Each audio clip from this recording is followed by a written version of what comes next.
Assalamualaikum warahmatullahi wabarakatuh. Shalom, Om Swastiastu, Namo Buddhaya, Salam Kebajikan. Salam sejahtera bagi kita semua.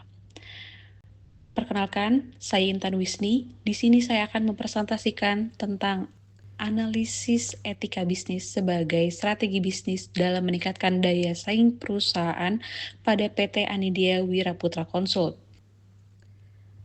Seperti yang sudah kita ketahui bahwa perkembangan dunia bisnis di Indonesia dalam beberapa dekade terakhir ini menunjukkan dinamika yang sangat luar biasa, sangat signifikan tentunya.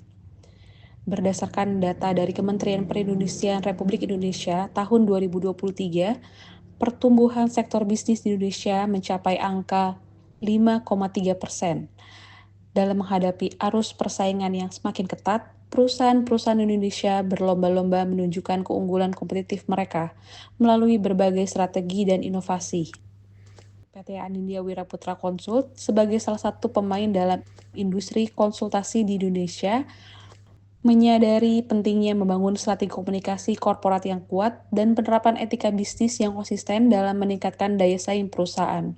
Strategi yang diterapkan oleh PT Anindya Wiraputra Consult dalam meningkatkan daya saing perusahaan tidak terlepas dari analisis mendalam terhadap dinamika pasar dan perilaku kompetitor.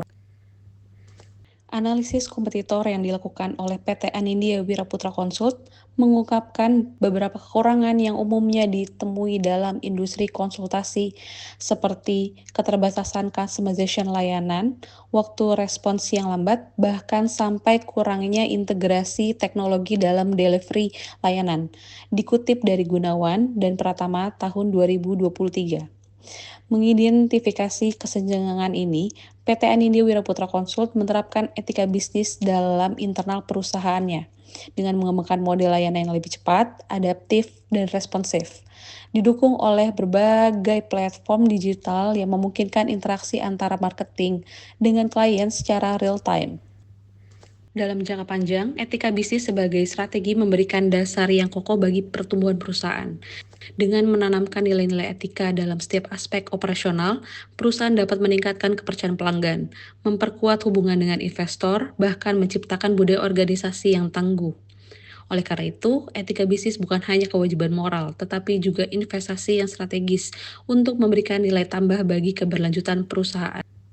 Rumusan masalah yang terdapat adalah bagaimana strategi etika bisnis yang diterapkan oleh PT Aditya Wiraputra Consult dalam meningkatkan daya saing perusahaan.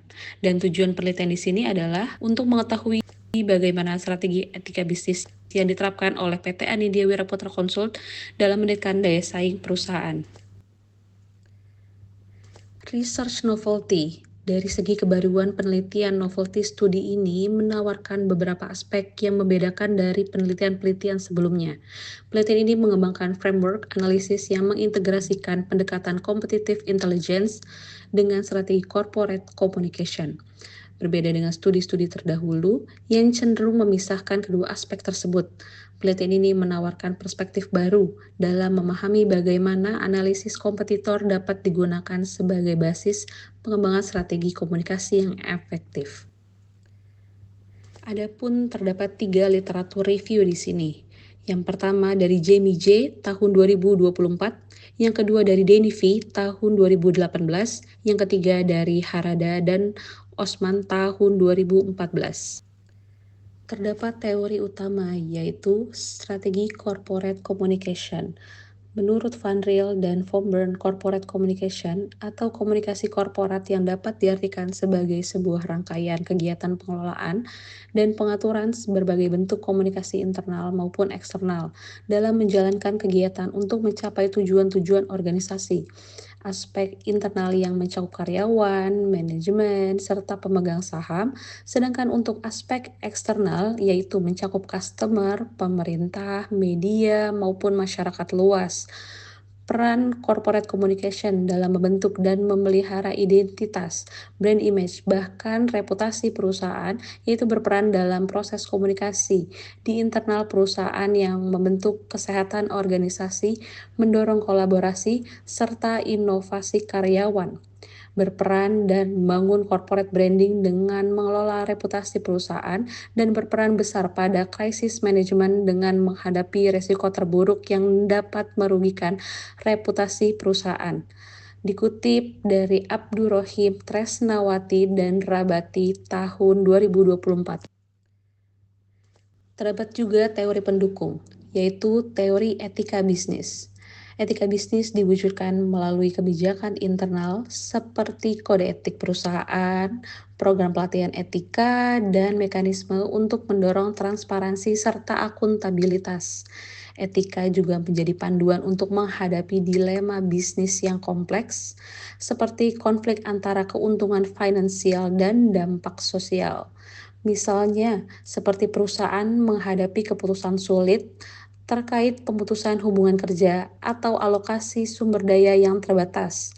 Dalam situasi seperti ini, etika bisnis membantu para pemimpin untuk mengambil keputusan yang tidak hanya bermanfaat bagi perusahaan, tetapi juga memperhatikan dampaknya terhadap masyarakat sekitar. Sekian presentasi dari saya, kurang lebihnya mohon dimaafkan. Wassalamualaikum warahmatullahi wabarakatuh.